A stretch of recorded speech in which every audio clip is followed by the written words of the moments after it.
Hello guys, this is Cyboy Awesome here with a Five Nights at Freddy's Ultimate Theory. So let's begin with the beginning or some of the death cutscenes in Five Nights at Freddy's 2. So let's begin. In the first death minigame we have one of the first. It's the puppets, and it's showing Purple Guy's first killing of the puppet. So when the Purple Guy kills the puppet, the explanation for it is, why did he kill him? Well, there could be, here's my theory. It's the company wanted to make some suits that were forever powered by the souls of people, so they'd forever be entertained. I don't know. Listen to Golden Freddy and his nonsense. Maybe I'll clear that up. But we'll get to that later. So, once this happens, the process starts of killing kids so that the animatronics can be powered up by the kids' souls. So then they connect the puppet with the other animatronics. This ultimately makes the animatronics all move around and do what they do. And this is why the animatronics sort of act so slow in the nights of 1 through 5 in Five Nights at Freddy's 2, though I won't say they're exactly too slow, because they sometimes get me in the game, but slow enough for the guy not to die. But then they become really crazy later. Now let's go to Five Nights at Freddy's 4. Now there's some theories here that I'm going to get out here and now. Five Nights at Freddy's 4, the kid there is seeing visions of the future because he is a psychic. I will explain this theory further when we get to Five Nights at Freddy's 3, because I'm going in chronological order right now, sort of. So, thus the kid is going through some issues with the animatronics because he feels like they're being tortured and twisted. Thus, he feels sad for them. That's why he's crying. He's not crying because of other stuff. Also, he's seeing the future that one of the animatronics will hurt him badly. And which animatronic does he keep on looking back and seeing all that stuff? Freddy. Which points further why he's a psychic. Why would the one place where Freddy will appear, or does appear, sort of, in a way, have the pills and stuff? Because he can see the future. Yes, put a Dragon Ball Z meme right there, or a bridge meme there. I can see the future. Okay, joking aside. Let's get down to the fact. Okay, in Night 6, he has a repeat of every bad thing that's happened to him, because so much bad stuff has happened to him, and he's finally in the hospital. Night 7 is a continuation of the nightmares, and still feels haunted by the animatronics until a nightmare versions start appearing where he's so scared of them that he's seeing even darker versions of them. Twisted ones.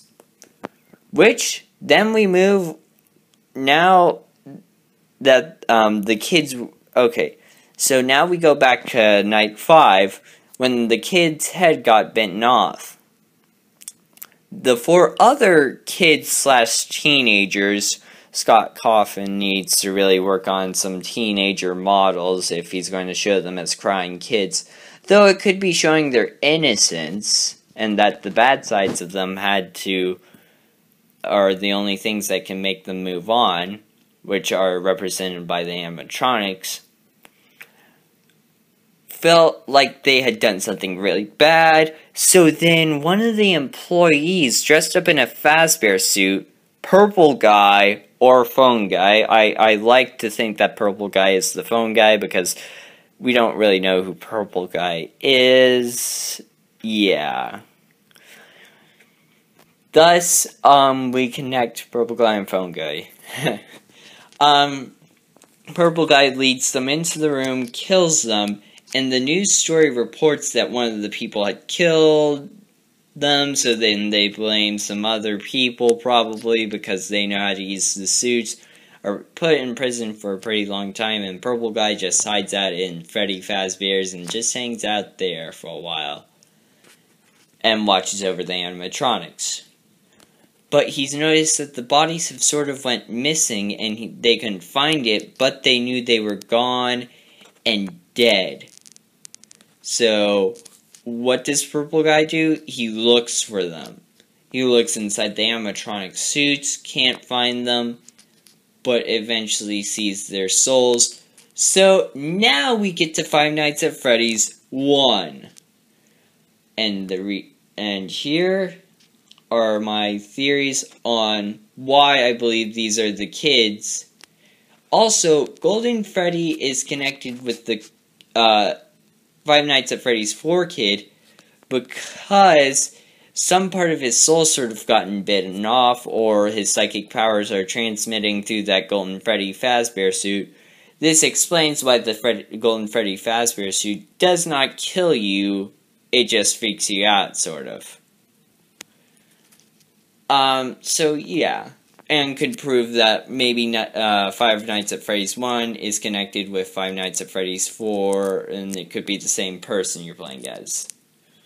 We don't know.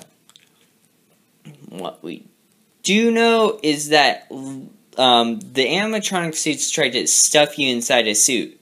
Maybe they're not trying to stuff you inside of it, but trying to make you kiss it, like the other kids. This could connect the kids and the animatronics really well. Then we get to a major part in the story, which this would explain why Purple Guy likes Foxy so much, because he's the forceful one of the two kids and is the one who gets the kid killed because he's the one who made the whole plan. This is why Purple Guy, or Phone Guy, says, "Ooh, I like Foxy. He's always, he's my favorite." Though, then again, the guy was sort of not connected as well, but maybe the kid had been there for a long time. Many things to question, and I still need to figure out some of them. So let's get down to the basics. Now we go to Five Nights at Freddy's 3. Now this is a definite. I know the Five Nights at Freddy's 4 person and the Five Nights at Freddy's 3 person are connected, because they're the same person. Why else would he go back there?